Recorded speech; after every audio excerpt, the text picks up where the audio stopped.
Tub People, written by Pam Conrad.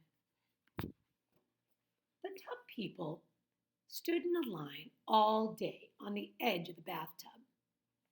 There were 7 of them, and they always stood in the same order: the father, the mother, the grandmother, the doctor, the policeman, the child, and the dog.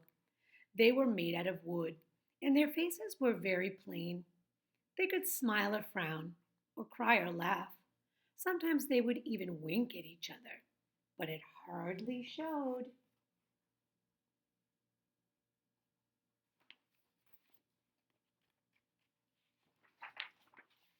The father of the Tub People liked to play sea captain. He would take the mother, the grandmother, and the child for a ride on the floating soap.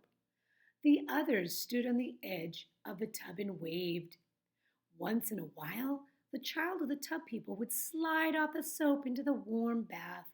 Help! Help! And the captain would rescue him. We're coming! We're coming! The policeman and the doctor liked to have water races, bobbing from one end of the tub to the other. The child would cheer.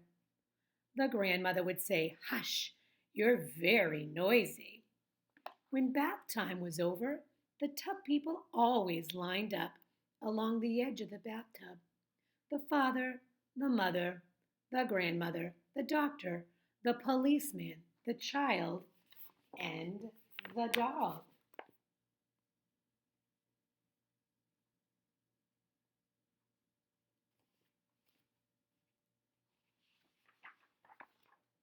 But one evening, the bathwater began rushing down the drain before they were lined up, pulling all the Tub People this way and that. The soap danced over to the drain, turning and turning at the top of a whirlpool. Standing on the soap, getting dizzier and dizzier, was the child of the Tub People. Help! Help! But this time his father could not save him.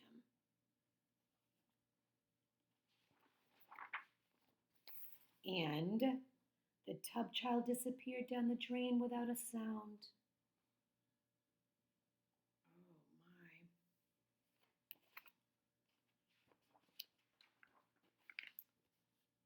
The tub mother pressed her face to the grating. She looked and looked for her tub child, but she could not see him.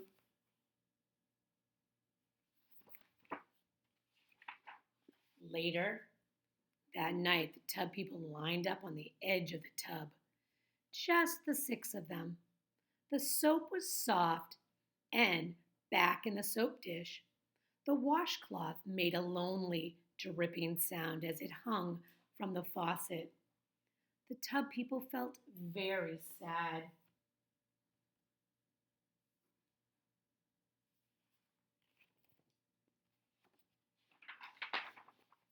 The next night, the 6 Tub People climbed onto the washcloth raft. They called and called for their tub child. Of course, they knew exactly where the child had gone, but somehow they felt comforted by calling for him. Honey, where are you? Come home now. Please come back. But he did not answer. Every evening, the Tub People continued to float in the bath water, but in time they stopped calling, and they never winked at each other anymore.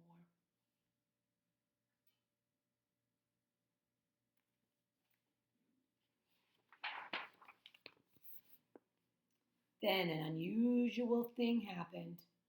The bath water began going down the drain slower and slower. Big people came and peered into the tub. What's the matter with the tub drain? They asked. They filled the room with deep voices and blocked the light. What's the matter with the tub drain?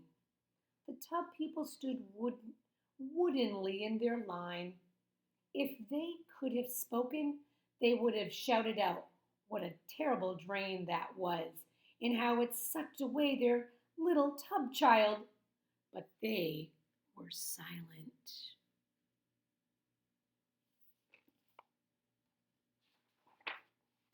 That afternoon, Big Man came and pried off the drain cover, grunting as he worked. He shone a light down the drain and frowned. Then he pushed in a long wire and jiggled it up and down, up and down.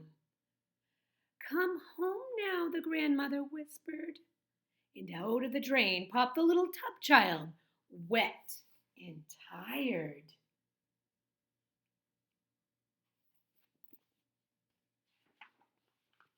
The tub people stood in a line, quietly watching.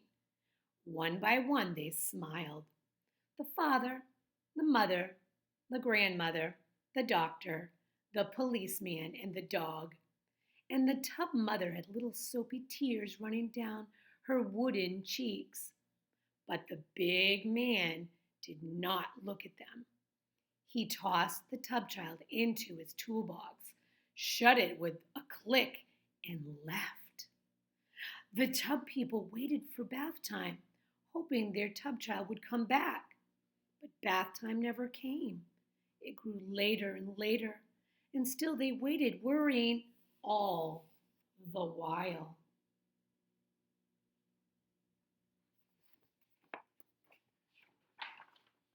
Finally, when they felt they could wait no longer, they were lifted up and carefully carried into a new room and gently placed on a large, soft bed.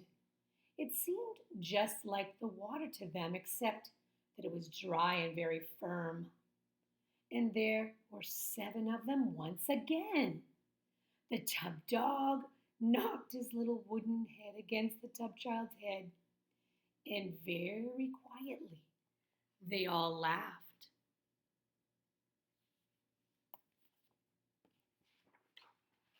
There was a thick quilt on the bed, and when it was all bunched up, they would go mountain climbing. The father liked to be the leader, and he would lead them up one side of the mountain, and then they would all tumble easily down the other. The grandmother liked to hide under the pillow and have everyone come find her. The tub child liked to fall off the edge and have his father rescue him.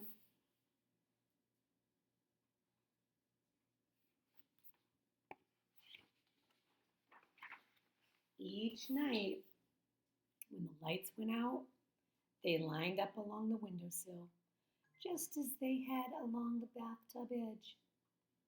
The father, the mother, the grandmother, the doctor, the policeman, the child, and the dog.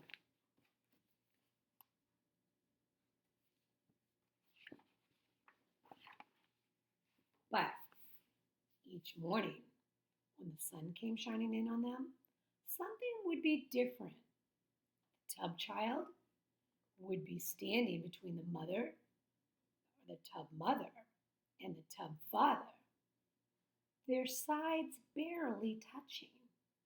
And if you looked very, very closely, you would see all they all had smiles on their wooden faces.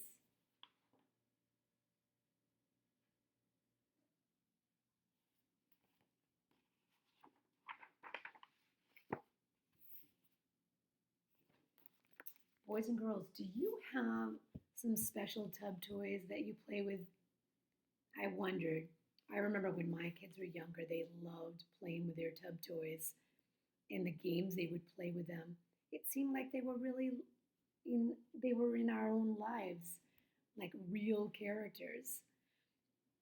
Can you write to me about something you do with your tub toys if you still have any?